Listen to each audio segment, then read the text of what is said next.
اعوذ باللہ من الشیطان الرجیم بسم اللہ الرحمن الرحیم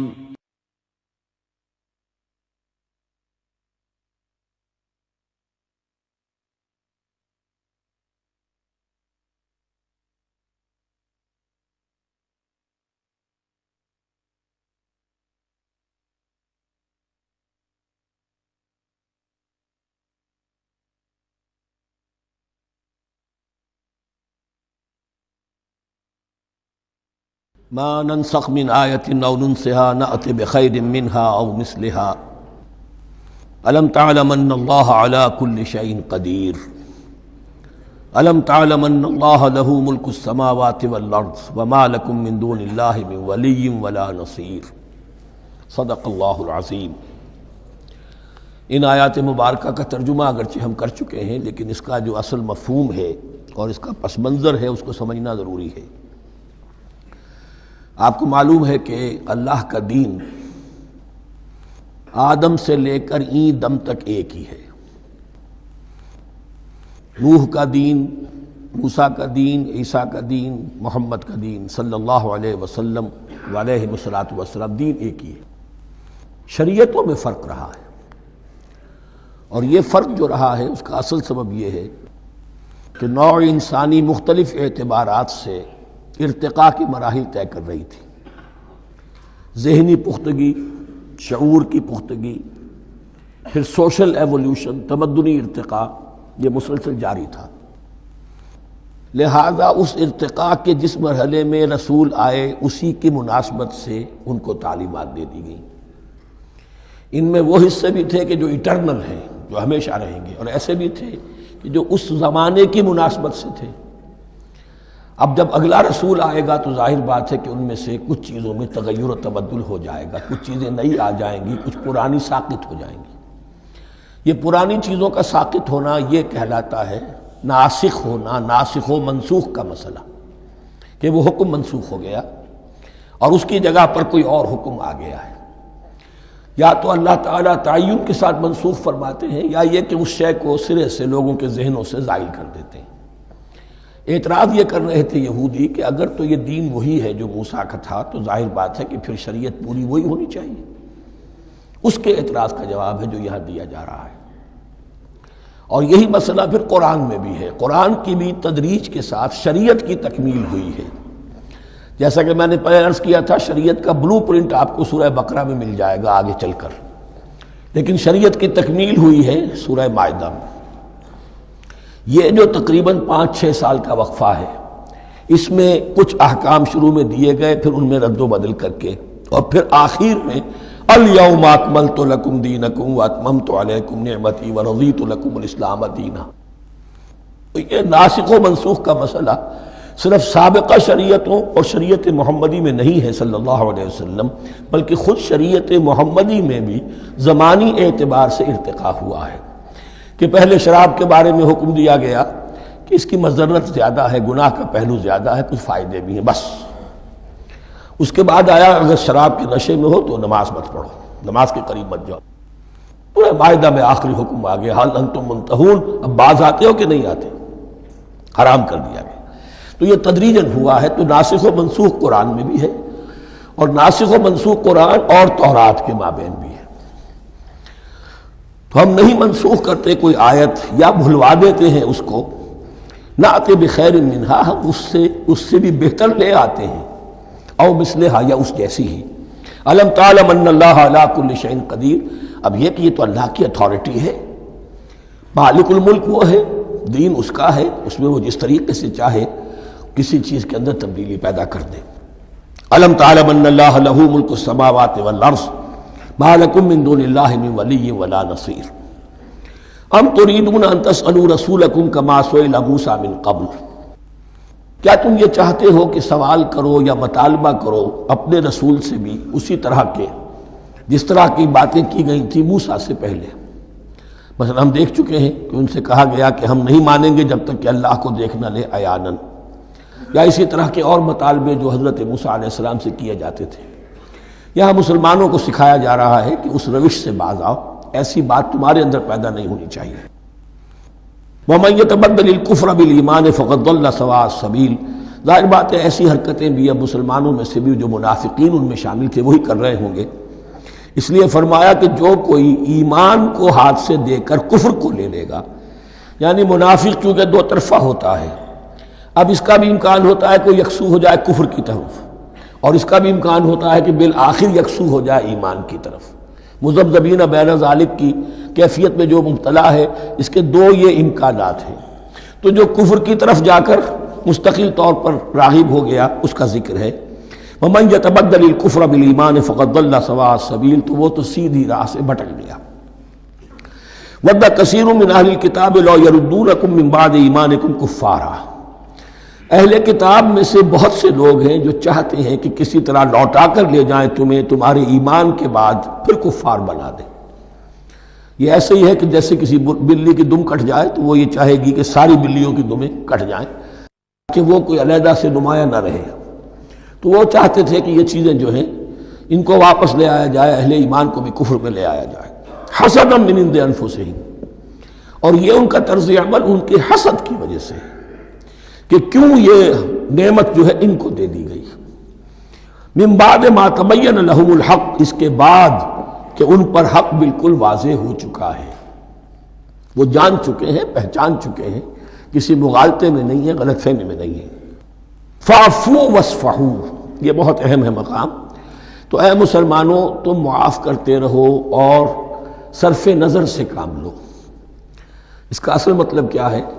ابھی تو چونکہ مدنی دور کا آغاز ہو رہا ہے، ابھی کشمکش کے اور کشاکش کے اور مقابلے کے اور تصادم کے بڑے سخت مراحل آ رہے ہیں۔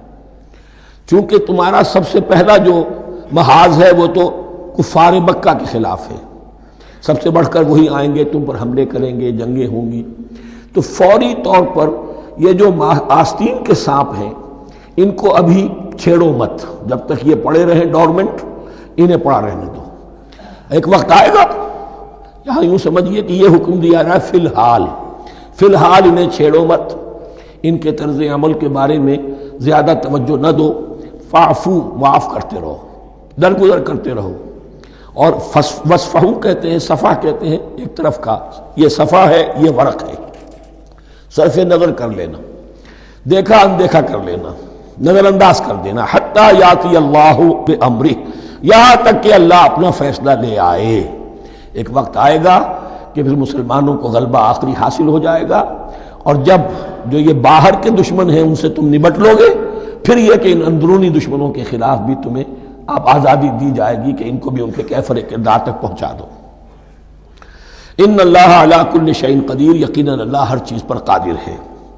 واقیموا الصلاۃ وآتوا الزکاۃ، نماز قائم رکھو، زکوٰۃ دیتے رہو۔ وما تقدموا لانفسکم من خیر تجدوہ عند اللہ، اور جو کچھ بھی تم خیر میں سے، بھلائی میں سے اپنے لیے آگے بھیجو گے، کوئی مال خرچ کر رہے ہو تو خرچ کہاں ہو گیا؟ وہ تو اللہ کے ہاں ڈپازٹ ہو گیا، جمع ہو گیا۔ وما تقدموا لانفسکم من خیر تجدوہ عند اللہ، اسے اللہ کے پاس پاؤ گے۔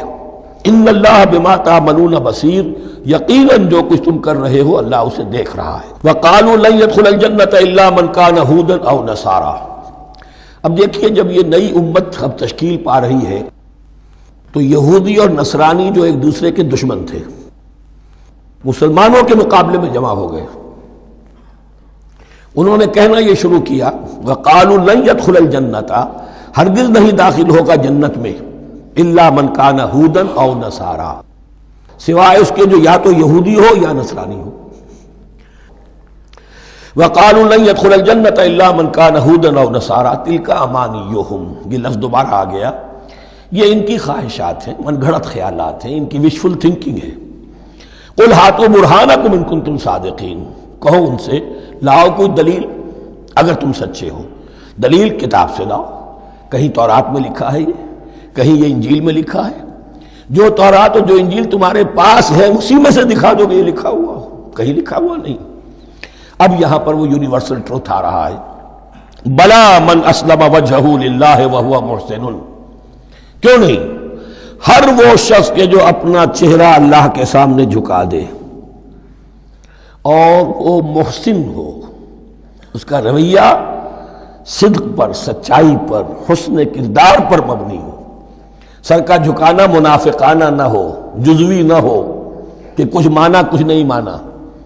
بلا من اسلم وجہہ للہ وہو محسن فلہ اجرہ عند ربہ، تو اس کے لیے اس کا اجر محفوظ ہے اس کے رب کے پاس۔ فلا خوف علیہم ولا هم یحزنون، نہ ان پر کوئی خوف ہوگا اور نہ ہی وہ حزن سے دوچار ہوں گے۔ یہ دوسری آیت ہے کہ جس سے کچھ لوگوں نے استدلال کیا ہے کہ ایمان بالرسالت ضروری نہیں ہے۔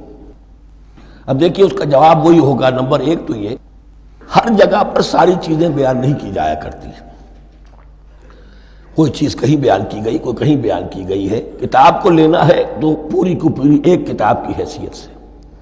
دوسرا یہ کہ یہ سارا سلسلہ کرام جو ہے، جو دو بریکٹس کے مابین آ رہا ہے، اس میں پہلے سے ہے وَآمِنُوا بِمَا أَنزَلْتُ مُصَدِّقًا لِمَا مَعَكُمْ وَلَا تَكُونُوا أَوَّلَ كَافِرٍ بِهِ، تو وہ تو ضرب کھا رہی ہے اس پورے کے پورے مضامین کے سلسلے سے جو ان دو بریکٹوں کے درمیان آ رہا ہے۔ اب دیکھیے ایک طرف تو ان کا کہنا یہ تھا کہ جنت میں داخل نہیں ہوگا مگر وہی جو یہودی ہو یا نصرانی ہو۔ اب عمل کیا ہے؟ وَقَالَتِ الْيَهُودُ لَيْسَتِ النَّصَارَىٰ عَلَىٰ شَيْءٍ، یہودی کہتے ہیں نصارہ کی کوئی حیثیت نہیں، کوئی بنیاد نہیں، کوئی جڑ نہیں۔ وَقَالَتِ النَّصَارَىٰ لَيْسَتِ الْيَهُودُ عَلَىٰ شَيْءٍ، اور نصارہ کہتے ہیں کہ یہود کی کوئی بنیاد نہیں، بے بنیاد لوگ ہیں، کوئی حقیقت ان کی حقانیت ہے ہی نہیں۔ وَهُمْ يَتْلُونَ الْكِتَابَ، اور مزہ یہ ہے کہ دونوں ایک کتاب پڑھ رہے ہیں۔ اولڈ ٹیسٹمنٹ تو مشترک ہے یہودیوں میں اور عیسائیوں میں، یہ بہت اہم نکتہ ہے۔ اور جدید عیسائیت میں جو ایک بہت بڑی طاقت ابھر رہی ہے امریکہ میں، وہ ہے کہ جو یہ عیسائیت کو جیوڈائز کر رہی ہے، کیونکہ رومن کیتھولک مذہب جو تھا اس نے تو چونکہ گویا کہ سارا رشتہ توڑ لیا تھا بائبل سے، سارا اختیار پوپ کے ہاتھ میں آ گیا تھا، لیکن پروٹیسٹنٹس نے پھر بائبل کو قبول کیا۔ اب اس کی منطقی انتہا یہ کہ اولڈ ٹیسٹمنٹ کے اوپر بھی اب ان کی توجہ ہو رہی ہے کہ آخر یہ بھی تو ہم مانتے ہیں کہ ہماری کتاب ہے، اور اس میں جو کچھ لکھا ہے اس کو نظر انداز کیسے کر سکتے ہیں۔ ہم نے جو ایک سیمینار کیا تھا امریکہ میں، جس میں ایک یہودی عالم بھی آئے تھے، ایک عیسائی بھی آئے تھے، اور مسلمانوں کی طرف سے بھی ہمارے ایک ساتھی نے بات کی تھی، تو وہاں ایک یہودی عالم نے کہا کہ اس وقت اسرائیل کو سب سے بڑی سپورٹ جو مل رہی ہے وہ ان عیسائیوں سے مل رہی ہے امریکہ میں سے، کہ جو اس وقت ایونجلسٹ کہلاتے ہیں وہاں پر، اور جو ایک بڑا فرقہ بن کر ابھر رہے ہیں۔ بہرحال یہ ان کا طرز عمل ہے۔ وَهُمْ يَتْلُونَ الْكِتَابَ، اور وہ دونوں کے دونوں کتاب کے پڑھنے والے ہیں۔ كَذَلِكَ قَالَ الَّذِينَ لَا يَعْلَمُونَ مِثْلَ قَوْلِهِمْ، اسی طرح کہا تھا ان لوگوں نے کہ جو کچھ بھی نہیں جانتے انہی کی سی بات کہی تھی، یعنی یہ اشارہ ہے مشرکین مکہ کی طرف۔ فَاللَّهُ يَحْكُمُ بَيْنَهُمْ يَوْمَ الْقِيَامَةِ فِيمَا كَانُوا فِيهِ يَخْتَلِفُونَ، تو اللہ تعالیٰ فیصلہ کر دے گا ان کے مابین قیامت کے دن ان تمام باتوں کا جن میں کہ یہ اختلاف کر رہے تھے۔ وَمَنْ أَظْلَمُ مِمَّنْ مَنَعَ مَسَاجِدَ اللَّهِ أَنْ يُذْكَرَ فِيهَا اسْمُهُ وَسَعَىٰ فِي خَرَابِهَا۔ اب دیکھیے یہاں جو بخیہ یہ آیات آ رہی ہیں، تو اگرچہ خطاب تو ہے وہ بریکٹس کے مابین، خطاب میں بنی اسرائیل، لیکن اب یہاں کچھ ریفرنسز اہل مکہ کی طرف شروع ہو گئے ہیں، اور اس کے بعد سے حضرت ابراہیم کا تذکرہ آئے گا، پھر تحویل قبلہ کا ذکر آئے گا۔ تحویل قبلہ میں ظاہر بات ہے کہ وہ قبلہ جو ہے وہ مشرکین مکہ کے قبضے میں تھا اس وقت، اس حوالے سے ریلیونٹ کچھ مضامین جو ہیں اس کی تمہید باندھی جا رہی ہے۔ یہ ساری تمہید ہے جو آگے آنے والا مضمون ہے تحویل قبلہ، جو علامت تھی اس بات کی کہ اب وہ سابقہ امت مسلمہ معزول کر دی گئی اور نئی امت محمد صلی اللہ علیہ وسلم اس مقام پر نصب کر دی گئی، انسٹال کر دی گئی۔ اس کے حوالے سے جو مسئلے اٹھیں گے، اسی لیے قال الذین لا یعلمون مثل قولہم، میں نے عرض کیا کہ یہ مشرکین مکہ کی طرف اشارہ ہے۔ ومن اظلم ممن منع مساجد اللہ یذکر فیہا اسمہ، اس سے بڑھ کر ظالم کون ہوگا جو اللہ تعالیٰ کی مسجدوں سے لوگوں کو روکے کہ وہ اس میں اس کا نام لے سکے۔ چونکہ مشرکین مکہ نے مسلمانوں کو محروم کر دیا تھا حرم سے، اب وہاں جانے کی ان کو اجازت نہیں تھی۔ سن 6 میں حضور گئے بھی ہیں، تب بھی یہ کہ صلح حدیبیہ ہو گئی، واپس آنا پڑا، عمرہ کرنے کی اجازت نہیں ملی۔ سن 7 میں پھر ہوا ہے، تو یہ 7 برس بہت شاہ گزرے ہیں محمد الرسول اللہ صلی اللہ علیہ وسلم اور اہل ایمان پر۔ اب یہاں ذکر ہو رہا ہے ان کا، قریش کا۔ وَمَنْ أَظْلَمُ مِمَّنْ مَنَعَ مَسَاجِدَ اللَّهِ أَنْ يُذْكَرَ فِيهَا اسْمُهُ وَسَعَىٰ فِي خَرَابِهَا، اور وہ اس کی تخریب میں لگے ہوئے ہیں۔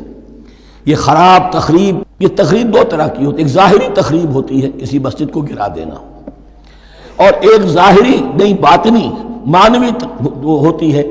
وہ جو تخریب ہے وہ یہ ہے کہ توحید کی بجائے اسے شرک کا اڈا بنا دیا ہے۔ وہ تو دنیا کے بتکدوں میں پہلا وہ گھر خدا کا، ہم اس کے پاسباں ہیں، وہ پاسباں ہمارا، 360 بت رکھ دیے گئے اس گھر میں لا کر جو ابراہیم نے تعبیر کیا تھا توحید خالص کے لیے۔ وَسَعَىٰ خرابہا، یہ لفظ ذرا نوٹ کر لیجئے، یہ ایک حدیث میں بھی آیا ہے، بڑی دلدوز حدیث ہے، اور میں چاہتا ہوں کہ آپ اسے ذہن میں رکھیں۔ حضور نے فرمایا یوشک ان یاتی علی الناس زمان، اندیشہ ہے کہ لوگوں پر یعنی میری امت پر ایک زمانہ ایسا بھی آ جائے گا، اب گنتے جائیے، لا یبقى من الاسلام الا اسمہ، اسلام میں سے اس کے نام کے سوا کچھ نہیں بچے گا، ولا یبقى من القرآن الا رسمہ، قرآن میں سے اس کے رسم الخط، الفاظ اور حروف کے سوا کچھ نہیں بچے گا، اسی کی اللہ تعالیٰ نے ضمانت دی ہے، یہ محفوظ رہے گا رسم عثمانی۔ مساجدہم عامرۃ، ان کی مسجدیں آباد تو بہت ہوں گی، وہی خراب من الہدی، ہدایت سے خالی ہو جائیں گے، یہ خراب کے لفظ سے، یا خراب من الہدی، وعلماؤہم شر الناس تحت ادیم السماء، اور ان کے علماء آسمان کی چھت کے نیچے کی بدترین انسان ہیں، من عندہم تخرج الفتنۃ وفیہم تعود، فتنہ انہی کے اندر سے برآمد ہوگا، انہی میں گھس جائے گا، یعنی ان کا کام فتنہ انگیزی، مخالفت، جنگ و جدال، بھڑکانا، اپنے اپنے فرقے کے لوگوں کے جذبات کو بھڑکاتے رہنا اور مسلمانوں کے اندر اختلافات کو ہوا دینا، یہی ان کا کام رہ جائے گا۔ آج جن کو ہم علماء کہتے ہیں ان کی عظیم اکثریت اس کیفیت سے دوچار ہو چکی ہے۔ جب مذہب اور دین پیشہ بن جائے تو کوئی خیر اس میں باقی نہیں رہتا۔ یہ دین اور مذہب پیشہ نہیں تھا، اسلام میں کوئی پیشوائیت نہیں، اسلام میں کوئی پاپائیت نہیں، اسلام میں کوئی برہمنزم نہیں، اسلام تو ایک کھلا، ہر شخص کتاب اللہ پڑھے، ہر شخص عربی سیکھے، ہر شخص کو امامت کے قابل ہونا چاہیے، ہر شخص اپنی بچی کا نکاح خود پڑھائے، ہر شخص اپنے والد کا جنازہ خود پڑھے۔ یہ جو ہم نے پیشہ بنا دیا ہے اور پھر انہیں پیسے دیتے، ظاہر بات ہے کہ پھر اس پیشے کے اندر تو پیشے میں عیب نہیں، رکھیے نہ فرحاد کو نام، پھر تو پیشہ میں تو جو کچھ پیشہ ورانہ چشمکیں ہوتی ہیں اور جو خباثتیں ہوتی ہیں وہ آتی ہیں۔ لیکن ساتھ ہی یہ بات واضح رہے کہ علماء حق سے دنیا خالی نہیں ہوگی، علماء حق بھی ہیں، لیکن کسی کے ماتھے پر لکھا ہوا نہیں ہوتا کہ یہ علماء حقانی میں سے اور یہ علماء سوء میں سے ہے۔ باقی یہ صحیح بات ہے کہ اکثریت ادھر جا چکی ہے، ورنہ امت کا بیڑا غرق نہ ہوتا، سیدھی سیدھی بات، یہ بیڑا غرق ہوا ہے تو آخر کوئی سبب ہے۔ اولئک ما کان لہم ان یدخلوها الا خائفین، ایسے لوگوں کو تو سوائے اس کے ان کا کوئی مقام نہیں ہے کہ انہیں داخل ہونے کی بھی اجازت نہیں ہونی چاہیے اس میں، یعنی اللہ کی مسجدوں میں، مگر خوف زدہ ہو کر، ڈر کر۔ لہم فی الدنیا خزی، کے لیے دنیا میں بھی رسوائی اور ذلت ہے، وَلَهُمْ فِي الْآخِرَةِ عَذَابٌ عَظِيمٌ، اور آخرت میں ان کے لیے عذاب عظیم ہے۔ وَلِلَّهِ الْمَشْرِقُ وَالْمَغْرِبُ، اب دیکھیے تمہید ہو رہی ہے تحویل قبلہ کے لیے۔ اب ظاہر بات ہے کہ بڑی حساس جو ہے وہ ایک کیفیت تھی یہ، تو یروشلم کے ساتھ جن کو دلچسپی تھی اور ان کے دلوں میں اس کی عقیدت تھی، مکہ مکرمہ اور بیت اللہ کے ساتھ جن کو دلچسپی تھی اور ان کے دلوں میں اس کی عقیدت تھی، تو اس حوالے سے یہ قبلہ بدلنا، اور 2 دفعہ بدلا ہے قبلہ۔ پہلے آ کے مدینے میں حضور نے یروشلم کی طرف 16 مہینے نماز پڑھی اور پھر تحویل قبلہ ہوا، تو اب اس میں کئی امتحان ہو گئے، وہ آگے آ جائے گا، لیکن اس کی تمہید باندھی جا رہی ہے۔ للہ المشرق والمغرب، مشرق اور مغرب سب اللہ کے ہیں، یعنی اگر ہم رخ کرتے ہیں مغرب کی طرف تو اس کے معنی یہ نہیں ہے کہ اللہ مغرب میں ہے، معاذ اللہ، اللہ تو جہت سے، مقام سے، ماورا وراء الورا۔ یہ تو یہ ہے کہ ایک یکسانیت پیدا کرنے کے لیے، اجتماعی رنگ دینے کے لیے ایک چیز کو قبلہ بنا دیا، علامت ہے۔ غالب نے ٹھیک کہا ہے، قبلے کو اہل نظر قبلہ نما کہتے ہیں۔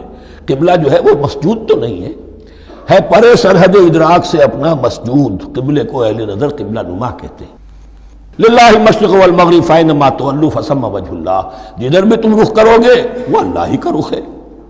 ان اللہ واسع علیم، یقیناً اللہ بہت وسعت والا ہے، بہت وسعت والا ہے، وہ کسی سمت میں محدود نہیں ہے، اور علیم ہے، ہر شے کا جاننے والا ہے۔ دیکھیے یہاں یہ آیت کہہ کے اور چھوڑ دیا مسئلہ، اگلے مسئلے پر آ گئے۔ آگے آپ کو پتہ چلے گا کہ یہ در حقیقت ایک تمہید باندھی جا رہی ہے تحویل قبلہ کے لیے۔ وقالوا اتخذ اللہ ولدا سبحانہ، اور ان میں وہ بھی ہیں، اب ظاہر بات ہے یہاں پھر اشارہ ہو رہا ہے وہ اہل مکہ کی طرف، جنہوں نے یہ کہا ہے کہ اللہ نے اولاد اپنے لیے اختیار کی، یعنی وہ کہتے تھے کہ یہ جو فرشتے ہیں یہ اللہ کی بیٹیاں ہیں، نصارہ کہتے تھے کہ حضرت مسیح اللہ کے بیٹے ہیں، اور یہودیوں کا بھی ایک گروہ ایسا تھا جو حضرت عزیر کو اللہ کا بیٹا کہتا تھا۔ بل لہ ما فی السماوات والارض، نہیں، آسمانوں اور زمین میں جو کچھ ہے اسی کی ملکیت ہے، سب مخلوق ہیں، مملوک ہیں، خالق اور مالک صرف وہ ہے۔ کل لہ قانتون، اور سب کے سب اس کے فرما بردار ہیں، بڑے سے بڑا رسول، بڑے سے بڑا ولی، بڑے سے بڑا فرشتہ، بڑے سے بڑے اجرام سماویہ، سب کل لہ قانتون۔ بدیع السماوات والارض، وہ آسمان اور زمین کو پیدا کرنے والا ہے بغیر کسی شے کے۔ یہ ابداع اور خلق ان میں فرق ہے۔ ابداع، بلکہ شاہ ولی اللہ دہلوی نے حجت اللہ البالغہ کا جو پہلا چیپٹر ہے اس کو یہی 3 عنوان دیے ہیں۔ اللہ تعالیٰ کے افعال بنیادی طور پر 3 ہیں، ابداع، خلق، تدبیر۔ ابداع ہے جسے انگریزی میں کہتے ہیں کریشن ایکس نہیلو، عدم محض سے کچھ بنا دیا، کچھ نہیں تھا اور بنا دیا، کن فیکون، یہ ابداع ہے۔ خلق ہے اب ایک چیز سے دوسری چیز بنانا، گارے سے انسان بنایا، یہ تخلیق ہے، آگ سے جن بنایا، یہ تخلیق ہے، نور سے فرشتے بنایا، یہ تخلیق ہے۔ تو ابداع بدیع وہ ہے کہ جس نے نئی چیز، اسی لیے بدعت ہمارے ہاں کہلاتی ہے وہ شے جو دین میں نہیں تھی اور خواہ لا کے شامل کر دی گئی، جس کی کوئی جڑ بنیاد دین میں نہیں ہے، وہ بدعت ہے۔ اس سے یہ لفظ بدیع السماوات والارض، وَإِذَا قَضَىٰ أَمْرًا فَإِنَّمَا يَقُولُ لَهُ كُن فَيَكُونُ، اس کی شان تو یہ ہے کہ جب وہ کسی معاملے کا فیصلہ کر لیتا ہے تو بس کہتا ہے کہ ہو جا، اور وہ ہو جاتی ہے۔ وَقَالَ الَّذِينَ لَا يَعْلَمُونَ لَوْلَا يُكَلِّمُنَا اللَّهُ وَتَأْتِينَا آیَةٌ، اور کہا ان لوگوں نے جو علم نہیں رکھتے، یہاں پھر وہی مشرکین مکہ کی طرف روئے سخن ہے، کیوں نہیں بات کرتا ہم سے اللہ، اور کیوں نہیں کوئی لے آتا ہمارے پاس کوئی نشانی۔ یہ میں عرض کر چکا ہوں، یہ مضمون جو ہے کہ ان کا مطالبہ تھا بہت شدت کے ساتھ کہ کوئی معجزے ویسے ہی دکھاؤ جیسے تم کہتے ہو کہ عیسیٰ نے دکھائے تھے، موسیٰ نے دکھائے تھے، تو ہمارے یہ مطالبے پورے کر دو، ہم مان لیں گے۔ یہ ذکر آئے گا سورہ انعام میں اور پھر سورہ بنی اسرائیل میں۔ کذالک قال الذین من قبلہم مثل قولہم، اسی طرح کی باتیں جو لوگ ان سے پہلے آئے تھے وہ بھی کہتے رہے۔ تشابہت قلوبہم، ان کے دل ایک دوسرے سے مشابہ ہو گئے ہیں۔ قد بینا الآیات لقوم یوقنون، اور ہم نے تو اپنی آیات کو واضح کر دیا ہے ان لوگوں کے لیے جو یقین کرنا چاہیں۔ انا ارسلناک بالحق بشیرا ونذیرا، اے نبی ہم نے آپ کو بھیجا ہے حق کے ساتھ بشیر اور نذیر بنا کر۔ بنیادی حیثیت آپ کی یہ ہے کہ آپ اہل حق کو بشارت دیں، فراح و ریحان و جنت نعیم، فسلام لک من اصحاب الیمین، یہ بشارت دیجئے۔ اور جو غلط راستے پر جائیں، کفر کریں، منافقت میں مبتلا ہوں، ملحد ہوں اور بدعملی کریں، ان کو آپ خبردار کر دیجئے کہ جہنم ان کے لیے تیار کر دی گئی ہے۔ آپ کا کام دعوت ہے، ابلاغ ہے، تبلیغ ہے، نصیحت ہے۔ وَلَا تُسْأَلُ عَنْ أَصْحَابِ الْجَحِيمِ، آپ سے سوال نہیں کیا جائے گا جہنمیوں کے بارے میں کہ محمد یہ کیوں جہنم میں پہنچ گئے، ہم نے تمہیں بھیجا تھا، تمہارے ہوتے ہوئے یہ جہنمی کیوں ہو گئے؟ نہیں، یہ آپ کی ذمہ داری نہیں ہے۔ کون جنت میں جانا چاہتا ہے، کون جہنم میں جانا چاہتا ہے، یہ آدمی کا اپنا فیصلہ ہے۔ آپ کا کام ہے کہ حق کو واضح کر دیں، ہاں وضاحت میں کمی نہ رہ جائے، حق واضح ہو جائے، کوئی اشتباہ نہ ہو، بالکل مبرہن ہو جائے، واضح ہو جائے، بس یہ ذمہ داری آپ کی ہے، اس سے زیادہ نہیں۔ یہ مسئولیت جو ہوتی ہے، انسان اگر اپنی اصل مسئولیت سے زیادہ ذمہ داری اپنے سر پر ڈال لے تو اس سے بھی بہت بڑی بڑی گمراہیاں پیدا ہوتی ہیں، اور اس کا جو تذکرہ ہو رہا ہے بڑی گمراہی تو معاذ اللہ وہ تو ہمارے حوالے سے ہوتی ہے۔ ہمارے ہاں کی بہت سی جماعتیں جو ہیں اسی طرح کی غلطیوں کی وجہ سے وہ غلط راستوں پر پڑ گئی، پوری تحریکیں برباد ہو گئی۔ لیکن یہاں بھی حضور کا معاملہ کیا ہو رہا تھا کہ حضور چاہتے تھے کہ کسی طرح یہ علماء یہود ایمان لے آئے۔ بہرحال حضور کے دل میں رغبت، آخر مکے میں آپ تھے تو دعائیں مانگتے تھے، اے اللہ عمرو ابن ہشام اور عمر ابن خطاب میں سے کسی ایک کو تو میری جھولی میں ڈال دے۔ تو اسی طرح کی دعا آپ نے کی ہوگی۔ فرمایا وَلَن تَرْضَىٰ عَنكَ الْيَهُودُ وَلَا النَّصَارَىٰ حَتَّىٰ تَتَّبِعَ مِلَّتَهُمْ۔ اے نبی کسی مغالطے میں نہ رہیے، ہرگز راضی نہیں ہوں گے آپ سے نہ یہ یہودی اور نہ نصرانی، جب تک کہ آپ پیروی نہ کریں ان کی ملت کی۔ لہذا امید منقطع کر لیجیے، اس لیے کہ زیادہ امید ہو تو مایوسی ہو جاتی ہے۔ اقبال نے بہت خوب کہا ہے بندہ مومن کے بارے میں، جس کی امیدیں قلیل، جس کے مقاصد جلیل۔ مقصد اونچا لیکن امید قلیل رکھیے، اللہ چاہے گا تو ہو جائے گا، نہیں چاہے گا تو میرا کام تو اپنی حد تک اپنا فرض ادا کر دینا ہے۔ اس سے زیادہ کی جو ہے خواہش اپنے دل میں پالیں گے، کسی اجلت پسندی میں گرفتار ہو جائیں گے، کہیں دائیں بائیں ہک اور کرک کے ذریعے سے کہیں پہنچنے کی کوشش کریں گے اور اپنے آپ کو بھی برباد کر دیں گے۔ لن ترضى عنك اليهود ولا النصارى حتى تتبع ملتهم قل ان هدى الله هو الهدى، کہہ دیجئے دیکھو ہدایت تو ہے اللہ کی ہدایت۔ وَلَئِنِ اتَّبَعْتَ أَهْوَاءَهُمْ، اور نبی آپ بھی کان کھول کر سن لیں، اگر آپ نے ان کی خواہشات کی پیروی کی، یہاں ہم جوڑ دیں گے الفاظ بالفرض بفرض محال، اگر آپ نے ان کی خواہشات کی پیروی کی کہ کچھ چلو لے دو کر معاملہ کر لو، کچھ ان کی بات مانو، کچھ اپنی بات منوا لو۔ یہ مکے میں بھی قریش کی طرف سے بھی آیا تھا کہ کچھ اپنی بات منوا لیجئے، کچھ ہماری مانی، کمپرومائز کیجئے۔ اب ظاہر بات ہے کہ یہاں اب یہود کے ساتھ یہی معاملہ ہے۔ وَلَئِنِ اتَّبَعْتَ أَهْوَاءَهُمْ بَعْدَ الَّذِي جَاءَكَ مِنَ الْعِلْمِ مَا لَكَ مِنَ اللَّهِ مِنْ وَلِيٍّ وَلَا نَصِيرٍ، اور اگر بفرض محال آپ نے پیروی کی ان کی خواہشات کی، اس کے بعد کہ آپ کے پاس علم آ چکا، تو نہیں ہوگا کوئی بھی اللہ کے مقابلے میں آپ کے لیے کوئی مددگار یا حمایتی۔ معاذ اللہ معاذ اللہ، حق کی تلوار بڑی ننگی ہے، اور یہاں اللہ کا عدل یہ فرد سے فرد تک بدلتا نہیں ہے، نہ امت سے امت کی طرف بدلے گا، قوم اور کسی اور قوم سے ایک معاملہ، کسی دوسری قوم سے کوئی اور معاملہ نہیں۔ اللہ کے اصول ہیں، اللہ کے قوانین ہیں، اس کی فطرت ہے، فطرت اللہ التی فطر الناس علیہا، پھر یہ کہ اس کی سنت ہے، لن تجد لسنت اللہ تحویلا ولن تجد لسنت اللہ تبدیلا۔ الذین آتیناہم الکتاب یتلونہ حق تلاوتہ، وہ لوگ کہ جنہیں ہم کتاب دیتے ہیں وہ اس کی تلاوت کرتے ہیں جیسا کہ اس کی تلاوت کا حق ہے۔ اس پر میں نے اپنے کتابچے میں بحث کی ہے، تلاوت کا اصل حق کیا ہے۔ مسلمانوں پر قرآن مجید کے حقوق نامی کتابچہ، اب یہاں پہ تفصیل سے بیان کرنے کا وقت نہیں ہے، لیکن ایک بات جان لیجیے کہ تلاوت کا لفظ جو قرآن کے لیے قرآن نے اختیار کیا، یہ بڑا ذو معنیین ہے۔ تلا یتلو ہم اسے بھی کہتے ہیں پڑھنا، اور تلا یتلو کسی کے پیچھے پیچھے چلنے کو کہتے ہیں۔ والشمس وضحاها والقمر اذا تلاها، سورج کے بعد پیچھے آتا ہے چاند۔ تو یتلو کے معنی کیا ہے؟ when you are reading the book you are following the text۔ بعض لوگوں کو دیکھا ہوگا انگلی ان کی چلتی ہے ساتھ ساتھ، وہ بیچارے جو زیادہ ماہر نہیں ہیں تو تاکہ نگاہ ادھر سے ادھر نہ ہو جائے، ایک سطح سے دوسری سطح پر نہ پہنچ جائے، انگلی بھی ساتھ ساتھ پھیرتے ہیں، تو فالوئنگ دی ٹیکسٹ۔ لیکن اس تلاوت کا اصل حق کیا ہوگا؟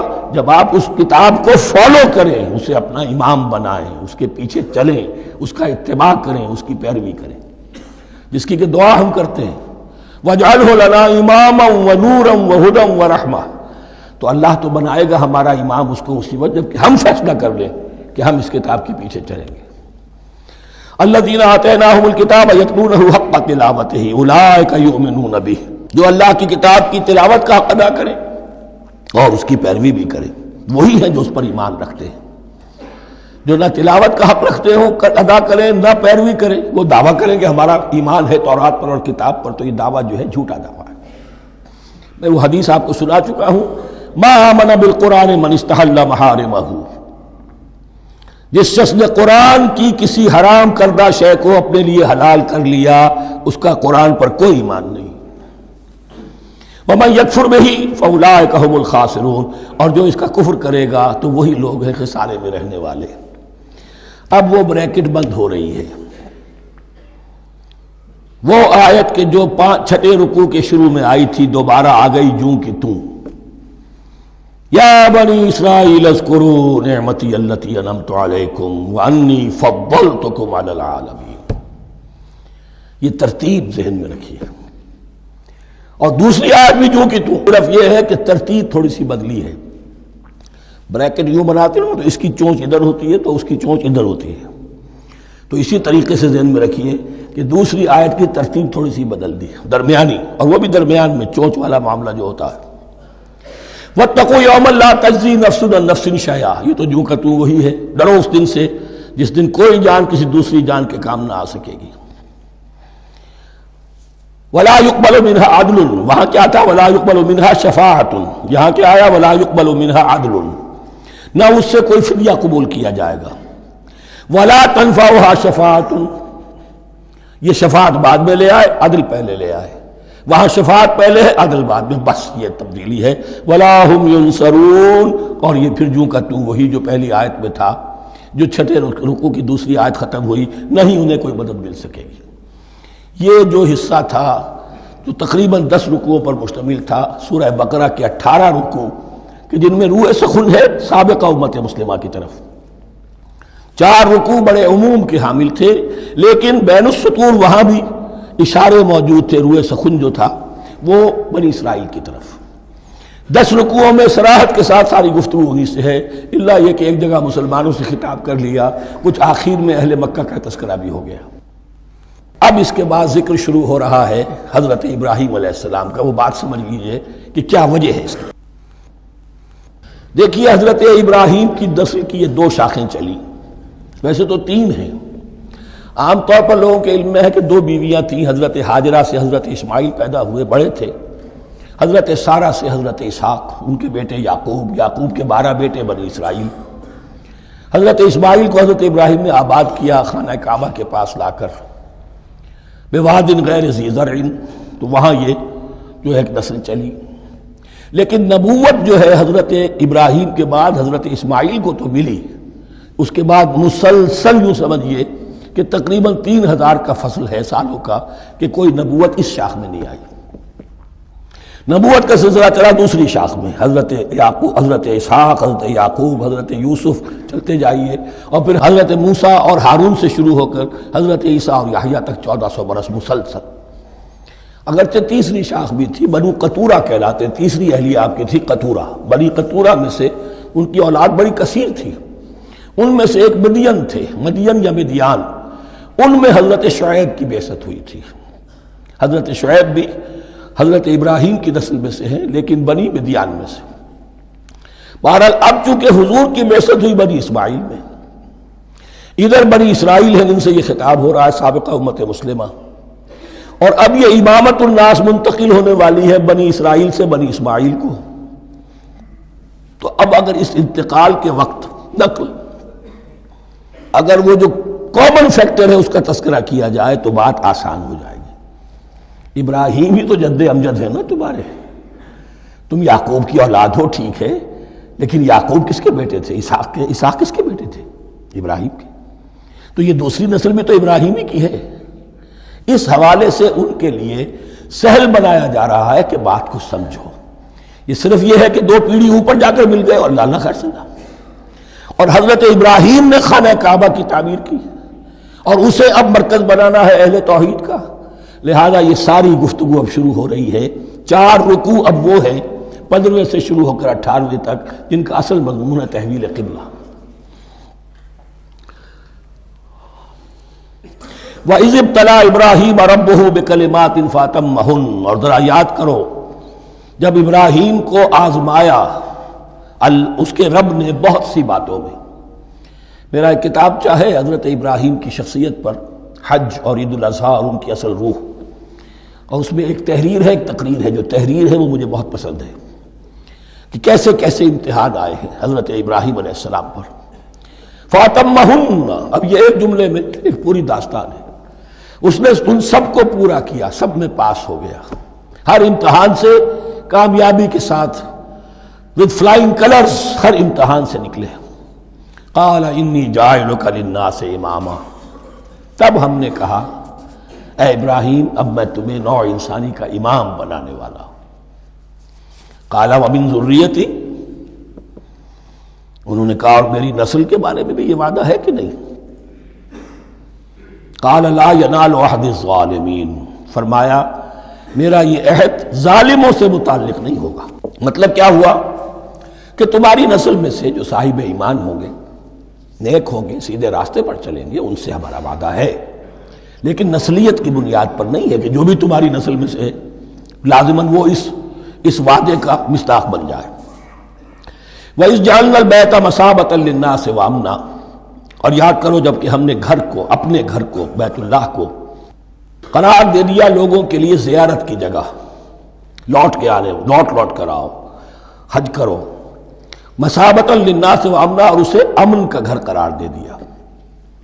واتخذوا من مقام ابراہیم مصلی، اور ہم نے حکم دیا کہ مقام ابراہیم کو اپنی جائے نماز بنا لو، نماز پڑھنے کی جگہ بنا لو. آج کل تو بعض علماء نے یہ کہا ہے کہ مقام ابراہیم سے مراد کوئی خاص پتھر نہیں ہے، بلکہ اصل میں وہ تو پوری جگہ جو تھی وہ مقام ابراہیم، حضرت ابراہیم وہاں آباد ہوئے تھے. لیکن صحیح بات وہی ہے جو ہمارے سلف سے چلی آ رہی ہے، روایات پختہ ہیں اس کے بارے میں کہ یہ جس طریقے سے حجر اسود جنت سے آیا ہے، ایسے ہی یہ بھی ایک پتھر تھا کہ جو جنت سے لایا گیا حضرت ابراہیم کے لیے جب وہ تعمیر کر رہے تھے. کوئی اور ذرائع تو ابھی تھے ہی نہیں، اس کے اوپر وہ کھڑے ہوتے تھے اور یہ پتھر ہی اونچا ہوتا جاتا تھا خود. اب جیسے جیسے تعمیر اوپر جا رہی ہے تو اس کے لیے یہ پتھر اونچا ہوتا تھا. وہ پتھر ہے جو مقام ابراہیم اب بھی محفوظ ہے، اور وہاں پر پھر طواف کر کے کعبے کا مکمل، پھر اس کے آس پاس جو ہے 2 رکعت جو ہے وہ ادا کی جاتی ہے نماز. وَعَهِدْنَا إِلَىٰ إِبْرَاهِيمَ وَإِسْمَاعِيلَ أَن طَهِّرَا بَيْتِيَ لِلطَّائِفِينَ وَالْعَاكِفِينَ وَالرُّكَّعِ السُّجُودِ، اور ہم نے عہد لے لیا تھا ابراہیم اور اسماعیل سے کہ تم دونوں ہمارے اس گھر کو، بیتیا میرے اس گھر کو پاک رکھو. اب یہ تطہیر بھی دونوں طرح کی ہوگی، ظاہری صفائی بھی ہو، گند نہ ہو، تاکہ زائر آئیں تو ان کے دلوں میں جو کدورت پیدا نہ ہو، کوفت نہ ہو، کھلی فضا ہو، صاف رکھو. اور تطہیر باطنی، وہاں توحید کا چرچا ہو، کوئی اور کفر اور شرک جو ہے وہ نہ آنے پائے. ان طہرا بیتی للطائفین والعاکفین، طواف کرنے والوں کے لیے، اعتکاف کرنے والوں کے لیے، والرکع السجود، اور رکوع اور سجود کرنے والوں کے لیے. وَإِذْ قَالَ إِبْرَاهِيمُ رَبِّ اجْعَلْ هَٰذَا بَلَدًا آمِنًا وَارْزُقْ أَهْلَهُ مِنَ الثَّمَرَاتِ مَنْ آمَنَ مِنْهُمْ بِاللَّهِ وَالْيَوْمِ الْآخِرِ. اور یاد کرو جب کہ ابراہیم نے کہا تھا اے میرے پروردگار اس گھر کو امن کی جگہ بنا دے، اور اس کے رہنے والوں، اس کے ہاں آباد ہونے والوں کو یعنی بنی اسماعیل کے لیے ان کو رزق عطا فرما، میووں کا اور پھلوں کا. من آمن منہم باللہ والیوم الآخر. اب یہاں حضرت ابراہیم خود رک گئے کہ میں اپنی ساری اولاد کے لیے یہ دعا نہ کروں، اس لیے کہ وہاں روک دیا گیا تھا لا ینال عہد الظالمین. تو جو بھی ان میں سے ایمان اور عمل صالح والے ہوں اور یوم آخر پر ایمان رکھتے ہوں، اجعل هذا البلد آمنا وارزق اهله من الثمرات من آمن منهم بالله واليوم الآخر. اب یہاں دیکھیے اللہ تعالیٰ نے گویا کہ ہم کہیں گے ازرہ شفقت مسکراتے ہوئے گویا کہ فرمایا کہ ابراہیم قال ومن کفر، تمہاری اولاد میں سے جو کفر کرے گا فأمتعه قلیلا، اس کو بھی میں دنیا کا ساز و سامان تو دوں گا، امامت میں شامل نہیں کر سکتا، لیکن یہ کہ دنیاوی طور پر مال و متاع جو ہے وہ ان کو بھی میں دوں گا. ومن کفر فأمتعه قلیلا ثم اضطره الى عذاب النار، ہاں پھر اسے کشاں کشاں لے آؤں گا جہنم کے عذاب کی طرف. وبئس المصیر، اور وہ بہت ہی بری جگہ ہے لوٹنے کی. وَإِذْ يَرْفَعُ إِبْرَاهِيمُ الْقَوَاعِدَ مِنَ الْبَيْتِ وَإِسْمَاعِيلُ، اور یاد کرو جب کہ ابراہیم اٹھا رہے تھے ہمارے گھر کی بنیادوں کو، اور اسماعیل، باپ بیٹا دونوں لگے ہوئے تھے. یہاں لفظ جو قواعد آیا ہے اس کو نوٹ کیجئے، قواعد قاعدے کی جمع ہے اور یہ بنیادوں کو کہا جاتا ہے. اور اس میں اشارہ ہے حضرت ابراہیم اصل معمار اور بانی نہیں ہے کعبے کے، کعبہ بنایا ہے حضرت آدم نے. ان اول بیت وضع للناس للذی بمکہ، پہلا گھر.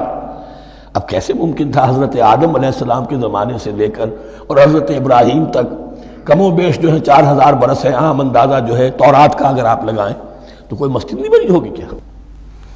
یہ پہلا گھر ہے، پہلا وہ گھر خدا کا. تو اس کی بنیادیں رہ گئی تھیں، باقی وہ امتداد زمانہ سے، اور چونکہ یہ سیلاب کا راستہ تھا، سیلاب کی وجہ سے وہ سب جو ہے دیواریں بہہ گئی تھی، صرف بنیادیں تھیں. ان بنیادوں کو پھر وَإِذْ بَوَّأْنَا لِإِبْرَاهِيمَ مَكَانَ الْبَيْتِ، یہ سورہ حج میں جا کر مضمون تفصیل سے آئے گا. اب میں آئے گا کہتا ہوں، آ چکا ہے حقیقت کے اعتبار سے، اس لیے کہ یہ ساری مکی صورتیں ہیں جو نازل ہو چکی ہیں سورہ بقرہ سے بہت پہلے. تو جب وہ ان بنیادوں کو اٹھا رہے تھے تو دعائیں مانگ رہے تھے. ربنا تقبل منا انک انت السمیع العلیم، اے رب ہماری اس کوشش کو، ہماری اس مشقت کو، محنت کو قبول فرما. باہر گھر بنا رہے ہیں، پتھر اٹھا اٹھا کر لا رہے ہیں. حضرت اسماعیل کی عمر اس وقت لگ بھگ 13 برس ہے، ہاتھ بٹا رہے ہیں. ربنا تقبل منا انک انت السمیع العلیم، اے رب ہماری اس کوشش کو شرف قبول عطا فرما، یقیناً تو سب کچھ سننے والا اور جاننے والا ہے. ربنا وجعلنا مسلمین لک، اور اے رب ہمیں اپنا فرما بردار بنائے رکھ. نوٹ کیجئے ابراہیم کہہ رہے ہیں. تو میں اور آپ اگر مطمئن ہو جائیں کہ میری موت لازماً حق پر ہوگی تو بہت بڑا دھوکہ ہے. ڈرتے رہنا چاہیے، اللہ کی پناہ طلب کرتے رہنا چاہیے. ربنا وجعلنا مسلمین لک، اے اللہ ہم دونوں کو اپنا فرما بردار بنائے رکھ. ومن ذریتنا امۃ مسلمۃ لک، اور ہم دونوں کی نسل میں سے اٹھائیو برپا کی جو ایک امت جو تیری فرما بردار امت ہو. وارنا مناسکنا، اور اے پروردگار تیرا گھر تو ہم نے یہ بنا دیا، اب اس کے جو رسومات ہیں وہ ہمیں سکھا، جو مناسک حج ہیں. ارنا مناسک، اب کیسے حج کریں، کیا آداب ہوں گے، طواف کیسے ہوگا، کیا کریں گے. وتب علینا، اور ہم پر اپنی شفقت کی نظر فرما. انک انت التواب الرحیم، یقیناً تو ہی ہے بہت ہی زیادہ توبہ کا قبول فرمانے والا اور شفقت کے ساتھ رجوع کرنے والا اور رحم فرمانے والا. ربنا وبعث فیہم رسولا منہم، اور اے ہمارے پروردگار ہماری اس نسل میں، اب چونکہ ہماری نسل مراد ہے بنی اسماعیل، بنی اسرائیل اسماعیل کی نسل میں سے تو نہیں ہے نا، یہاں دونوں کی نسل سے مراد ہے تو وہ بنی اسماعیل. ہماری اس نسل میں اٹھائی ہو ایک رسول انہی میں سے، باہر کا نہ ہو، کوئی مغایرت کا اجنبیت کا پردہ حائل نہ ہو. وہ کیا کرے، یتلو علیہم آیاتک، تیری آیات ان کو پڑھ کر سنائے. وَيُعَلِّمُهُمُ الْكِتَابَ وَالْحِکْمَةَ، اور صرف سنائے نہیں، تعلیم دے انہیں کتاب اور حکمت کی. صرف سنا دینا تو بہت آسان کام ہے، سکھانا، تعلیم دینا، دلوں میں بٹھانا. اور حکمت، وَيُزَكِّيهِمْ، اور ان کو پاک کرے، ان کا تزکیہ کرے، ان کے دلوں میں تیری محبت اور آخرت کی طلب کے سوا کوئی طلب باقی نہ رہنے دے. انک انت العزیز الحکیم، یقیناً پروردگار تو ہی ہے زبردست اور کمال حکمت والا. وَمَن يَرْغَبُ عَن مِّلَّةِ إِبْرَاهِيمَ إِلَّا مَن سَفِهَ نَفْسَهُ، اور ایسا شخص کون سا ہوگا جو ابراہیم کے طریقے سے منہ موڑے. یہ رغبت کا لفظ عربی زبان میں دونوں طرف جاتا ہے. رغبہ الہ، کسی شے کی طرف رغبت ہونا، محبت ہونا، میلان ہونا، اور رغبہ عن، کسی شے سے متنفر ہونا، کسی شے سے ابا کرنا، اس کو چھوڑ دینا. وَمَن يَرْغَبُ عَن مِّلَّةِ إِبْرَاهِيمَ إِلَّا مَن سَفِهَ نَفْسَهُ، سوائے اس کے جس نے اپنے آپ کو حماقت ہی میں مبتلا کرنے کا فیصلہ کر لیا ہو. اور کون ہوگا جو ابراہیم کے طریقے سے منہ موڑے. وَلَقَدِ اصْطَفَيْنَاهُ فِي الدُّنْيَا، اور ہم نے تو اسے دنیا میں بھی پسند کر لیا تھا، چن لیا تھا. وَإِنَّهُ فِي الْآخِرَةِ لَمِنَ الصَّالِحِينَ، اور یقیناً آخرت میں بھی وہ ہمارے صالح بندوں میں سے ہوں گے. اذ قال له ربه اسلم قال اسلمت لرب العالمین، جب جب کہا اس سے اس کے پروردگار نے کہ مانو میرا حکم، اس نے کہا پروردگار قبول ہے تیرا حکم، یہاں تک کہ ذبح کرو بیٹے کو، حاضر. یہ آخری امتحان تھا، آخر 100 برس کی عمر میں، 87 برس کی عمر میں دعائیں مانگ مانگ کر بیٹا لیا تھا اسماعیل۔ حضرت سارہ کے ہاں کوئی اولاد نہیں ہوئی تھی، اب وہ 13 برس کا تھا، بازو بن گیا تھا، اور اس وقت ذبح کرنے کا حکم آیا۔ جب بھی کہا ہم نے مانو ہمارا حکم، قال اسلمت لرب العالمین، اللہ تعالی ہمیں بھی توفیق دے کہ اس کی پیروی کرے۔ ووصى بها ابراہیم وبنیہ ویعقوب، اور اسی کی وصیت کی تھی ابراہیم نے بھی اپنے بیٹوں کو اور یعقوب نے بھی۔ یا بنیہ، وہ کیا تھی نصیحت؟ اے میرے بیٹو، ان اللہ اصطفیٰ لکم الدین، دیکھو اللہ نے تمہارے لیے دین کو پسند فرما لیا ہے۔ کون سا دین؟ فلا تموتن الا وانتم مسلمون، اور دیکھنا موت نہ آنے پائے مگر فرما برداری کی حالت میں۔ یہی بات آئے گی سورہ آل عمران میں مسلمانوں سے خطاب کر کے، یا ایھا الذین آمنوا اتقوا اللہ حق تقاتہ ولا تموتن الا وانتم مسلمون، اور ان الدین عند اللہ الاسلام ومن یبتغ غیر الاسلام دینا فلن یقبل منہ۔ ام کنتم شہداء اذ حضر یعقوب الموت، کیا تم اس وقت موجود تھے جب یعقوب کی موت کا وقت آیا؟ جب آدم کی یعقوب پر موت، یہ لفظی ترجمہ ہوگا، اذ حضر یعقوب الموت اذ قال لبنیہ ما تعبدون من بعدی، حضرت یعقوب نے اپنے سارے بیٹوں کو جمع کیا، 12 کے 12، اور مصر میں پہنچ چکے تھے یہ حضرت یوسف علیہ السلام کے ذریعے سے، جو سورہ یوسف میں ساری کہانی آئے گی، وہاں انتقال ہوا۔ تو انہوں نے اپنے بیٹوں کو جمع کیا، اس قال لبنیہ ما تعبدون من بعدی، میرے بعد تم کس کی پوجا کرو گے، کس کی پرستش کرو گے؟ یہ بات نہیں تھی کہ انہیں معلوم نہیں تھا، لیکن یہ کہ ایک میثاق، قول و قرار اور پختہ کرنے کے لیے۔ قالوا نعبد الہک و الہ آبائک ابراہیم و اسماعیل و اسحاق، انہوں نے کہا کہ ہم پوجیں گے، بندگی کریں گے، پرستش کریں گے آپ کے معبود کی اور آپ کے آبا ابراہیم، اسماعیل اور اسحاق کے معبود کی، اور یہ کوئی مختلف معبود نہیں ہے، الہ واحدہ، وہ تو ایک ہی الہ ہے۔ وَنَحْنُ لَهُ مُسْلِمُونَ، ہم اس کے لیے اس کے سامنے سر جھکاتے ہیں، اسی کی فرما برداری کا اقرار کرتے ہیں۔ تِلْكَ أُمَّةٌ قَدْ خَلَتْ، یہ آیت 2 مرتبہ آئے گی اسی رکوع میں۔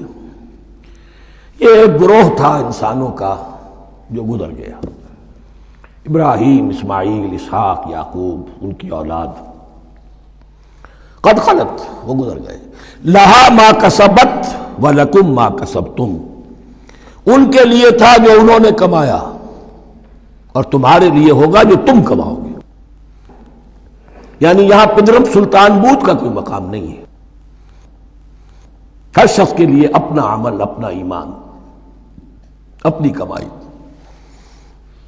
وَلَا تُسْأَلُونَ عَمَّا كَانُوا يَعْمَلُونَ، تم سے یہ نہیں پوچھا جائے گا کہ وہ کیا کرتے تھے، تم سے پوچھا جائے گا تم کیا کر کے لائے ہو۔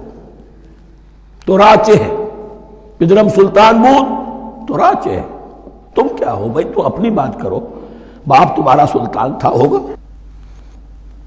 وَقَالُوا كُونُوا هُودًا أَوْ نَصَارَىٰ تَهْتَدُوا، لیکن اس پس منظر میں اب ان کی خباثت کو نمایاں کیا جا رہا ہے کہ یہ تو تھی وصیت ابراہیم کی اور یعقوب کی، اور اس وقت کے یہود و نصارہ کا کیا رویہ ہے؟ قَالُوا كُونُوا هُودًا أَوْ نَصَارَىٰ تَهْتَدُوا، وہی متحدہ محاذ حضور کے خلاف۔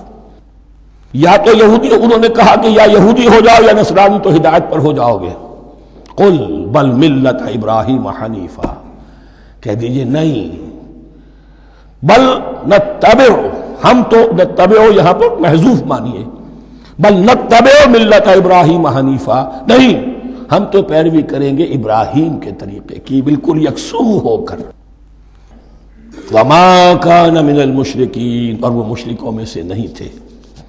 قولوا آمنا باللہ، اب یہاں مسلمانوں کو حکم دیا جا رہا ہے، دیکھو تم ان کے جو کچھ وہ کہتے ہیں اس کے جواب میں تم یہ کہو، قولوا کہو آمنا باللہ، ہم ایمان رکھتے ہیں اللہ پر، وما انزل الینا، اور جو کچھ نازل کیا گیا ہماری جانب، وما انزل الی ابراہیم و اسماعیل و اسحاق و یعقوب، اور جو کچھ نازل کیا گیا ابراہیم اور اسماعیل اور اسحاق اور یعقوب کی طرف، والاسباط، اور ان کی اولاد کی طرف، وما اوتی موسیٰ و عیسیٰ، اور جو کچھ دیا گیا موسیٰ کو اور عیسیٰ کو، وما اوتی النبیون من ربہم، اور جو کچھ دیا گیا تمام نبیوں کو ان کے رب کی طرف سے، لا نفرق بین احد منہم، ہم ان میں سے کسی کے مابین تفریق نہیں کرتے، ہم سب کو مانتے ہیں۔ دیکھیے ایک ہے تفضیل، کسی کو ایک کو زیادہ افضل سمجھنا دوسرے سے، یہ اور بات ہے، وہ تو سورہ آل عمران میں آئے گا تلک الرسل فضلنا بعضهم علی بعض۔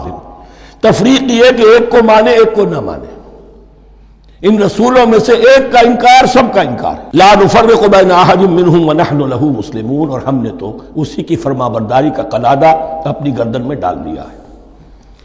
فَإِنْ آمَنُوا بِمِثْلِ مَا آمَنْتُمْ، پھر اے مسلمانوں اگر یہ بھی ایمان لائیں یہود اور نصارہ بالکل اسی طرح جیسے تم ایمان لائے ہو، نو کمپرومائز، ٹھیک ٹھیک وہی دین اختیار کریں، وہی راستہ جو کہ محمد کے ذریعے سے تمہیں دیا گیا صلی اللہ علیہ وسلم۔ فَإِنْ آمَنُوا بِمِثْلِ مَا آمَنْتُمْ بِهِ فَقَدْ اهْتَدَوْا، تب وہ ہدایت پر ہوں گے۔ وَإِنْ تَوَلَّوْا، اور اگر وہ پیٹھ موڑ لیں، فَإِنَّمَا هُمْ فِي شِقَاقٍ، تو اس کے معنی یہ ہیں کہ وہ زدم زدہ میں اور دشمنی کے اندر وہ مبتلا ہو چکے ہیں۔ فَسَيَكْفِيكَهُمُ اللَّهُ، تو اے نبی آپ کے لیے ان کے مقابلے میں اللہ کافی رہے گا، آپ فکر نہ کریں، آپ کسی کمپرومائز کی دعوت کی طرف توجہ ہی نہ دیں، کچھ دو کا معاملہ سوچیں بھی نہ، ان کی مخالفتوں سے آپ مرعوب نہ ہوں، ان کی دھمکیوں کا کوئی اثر نہ لیں۔ فَسَيَكْفِيكَهُمُ اللَّهُ، اللہ کافی رہے گا آپ کے لیے ان سب کے مقابلے میں۔ وَهُوَ السَّمِيعُ الْعَلِيمُ، اور یقیناً وہ سب کچھ سننے والا اور جاننے والا ہے۔ ایسا نہیں ہے کہ اسے معلوم نہ ہو کہ آپ اس وقت کن حالات میں ہیں، کیسی مشکلات میں ہیں، کس طرح کی نازک صورتحال دن بدن جو ہے شکل بدل رہی ہے، لیکن آپ قائم رہیں۔ یہ ہے جگہ جہاں پر خون پڑا ہوا ہے، اس نسخے میں جو حضرت عثمان تلاوت فرما رہے تھے، اور اس وقت باغیوں نے انہیں شہید کیا ہے۔ ان کی زوجہ محترمہ نائلہ، انہوں نے بچانا چاہا ہے تو ان کی انگلیاں کٹ گئیں، اور خون جو ہے وہ فَسَيَكْفِيكَهُمُ اللَّهُ، ان الفاظ پر وہ خون پڑا ہے، وہ دبا اب بھی موجود ہے۔ وَهُوَ السَّمِيعُ الْعَلِيمُ، اور وہ سب کچھ سننے والا اور جاننے والا ہے۔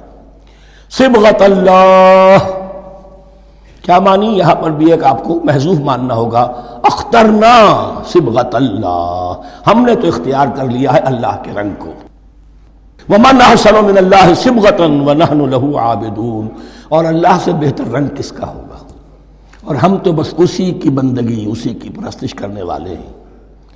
قُلْ أَتُحَاجُّونَنَا فِي اللَّهِ وَهُوَ رَبُّنَا وَرَبُّكُمْ، اے نبی ان سے کہیے کہ کیا تم ہم سے محاجہ کر رہے ہو، حجت بازی کر رہے ہو، جھگڑ رہے ہو، دلیل بازی کر رہے ہو اللہ کے بارے میں؟ وَهُوَ رَبُّنَا وَرَبُّكُمْ، وہ تو ہمارا رب بھی ہے تمہارا رب بھی ہے، رب تو ایک ہے، رب بھی ایک، اس کا دین بھی ایک، ہاں شریعتوں میں فرق ہوا ہے۔ قُلْ أَتُحَاجُّونَنَا فِي اللَّهِ وَهُوَ رَبُّنَا وَرَبُّكُمْ وَلَنَا أَعْمَالُنَا وَلَكُمْ أَعْمَالُكُمْ، رب تو ہمارا بھی وہ تمہارا بھی وہ، البتہ ہمارے لیے ہوں گے ہمارے عمل، تمہارے لیے ہوں گے تمہارے عمل۔ وَنَحْنُ لَهُ مُخْلِصُونَ، اور ہم تو اس کے لیے اپنے آپ کو خالص کر لینے والے ہیں۔ یہ ذرا 3 الفاظ یہاں پہ نوٹ کر لیجئے، یہ میرے اور آپ کے لیے لمحہ فکریہ ہیں۔ نحن لہو مسلمون، 136ویں آیت اس پر ختم ہوئی، ہم اس کے سامنے سر تسلیم خم کرتے ہیں، ان میں سے تو ہم بھی شامل ہیں۔ نحن لہو عابدون، آیت نمبر 138، ہم اس کی بندگی کرنے والے ہیں، اسی کی بندگی کرنے والے ہیں۔ تو صرف اسلام نہیں، عبادت اور ٹوٹل عبادت، ٹوٹل بندگی، پوری زندگی میں اس کے ہر حکم کی پیروی اور اطاعت۔ اس سے آگے بات آئی وَنَحْنُ لَهُ مُخْلِصُونَ، یہ عبادت اخلاص کے ساتھ نہیں ہے تو منافقت ہے۔ اس عبادت سے کوئی دنیا کی منفعت پیش نظر نہ ہو، سوداگری نہیں، یہ عبادت خدا کی ہے۔ دنیا بنانا، دنیا کمانا، دین کو ذریعہ بنانا، اس سے بڑا، اس سے بڑی اور اس سے گری ہوئی کوئی حرکت نہیں۔ اخلاص. حضور نے فرمایا من صلی یرائی فقط اشرکا ومن صام یرائی فقط اشرکا ومن تصدق یرائی فقط اشرکا. جس نے نماز پڑھی دکھاوے کے لیے اس نے شرک کیا، جس نے روزہ رکھا دکھاوے کے لیے اس نے شرک کیا، اور جس نے صدقہ خیرات دیا دکھاوے کے لیے اس نے شرک کیا. وَنَحْنُ لَهُ مُخْلِصُونَ نَحْنُ لَهُ مُسْلِمُونَ نَحْنُ لَهُ عَابِدُونَ نَحْنُ لَهُ مُخْلِصُونَ. اللهم ربنا اجعلنا منهم اللهم ربنا اجعلنا منهم ام تقولون ان ابراہیم واسماعیل واسحاق ویعقوب والاسباط كانوا هودا او نصارا. کیا تمہارا کہنا یہ ہے کہ ابراہیم اور اسماعیل اور اسحاق اور یعقوب اور ان کی اولاد یہودی تھے یا نصرانی تھے؟ تم جو کہتے ہو کہ یا یہودی ہو جاؤ یا نصرانی تب ہدایت پاؤ گے، تو ابراہیم یہودی تھے یا نصرانی؟ اور اسحاق اور یعقوب اور یوسف اور موسیٰ اور عیسیٰ یہ کون تھے؟ یہی بات آج مسلمانوں کو سوچنی چاہیے.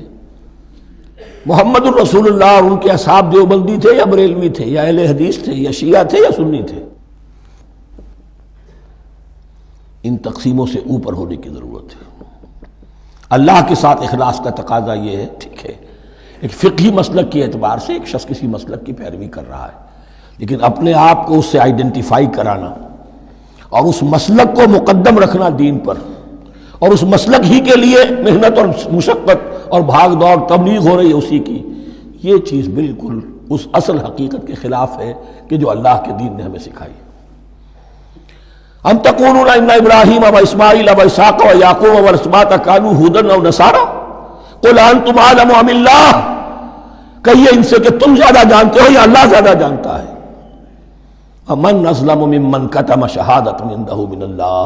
کان کھول کر سن لو، اس سے بڑھ کر ظالم کون ہوگا جس نے اللہ کی ایک گواہی جو اس کے پاس تھی اسے چھپا لیا. تمہارے پاس گواہیاں ہیں، علماء یہود جانتے تھے یہ اللہ کے رسول ہیں جن کے ہم منتظر تھے، اس گواہی کو چھپائے بیٹھے. ومن اظلم ممن كتم شہادۃ عنده من اللہ وما اللہ بغافل عما تعملون. اور اللہ ہرگز غافل نہیں ہے کہ اس سے جو تم کر رہے ہو. تلک امۃ قد خلت. یہ گروہ مقدس جماعت تھی یہ جس کے یہ گلے سرسبد تھے، یہ گزر گئے. لہا ما کسبت ولکم ما کسبتم. جو کمائی انہوں نے کی، جو عمل انہوں نے کمائے وہ ان کے لیے، تمہارے لیے نہیں. تمہارے لیے وہ ہوگا جو تم کماؤ گے. ولا تسألون عما كانوا يعملون. اور تم سے ان کے عمل کے بارے میں نہیں پوچھا جائے گا کہ انہوں نے کیا کیا، تم سے سوال یہ ہوگا کہ تم نے کیا کیا. بارک اللہ لی ولکم فی القرآن العظیم ونفعنی وإیاکم بالآیات والذکر الحکیم.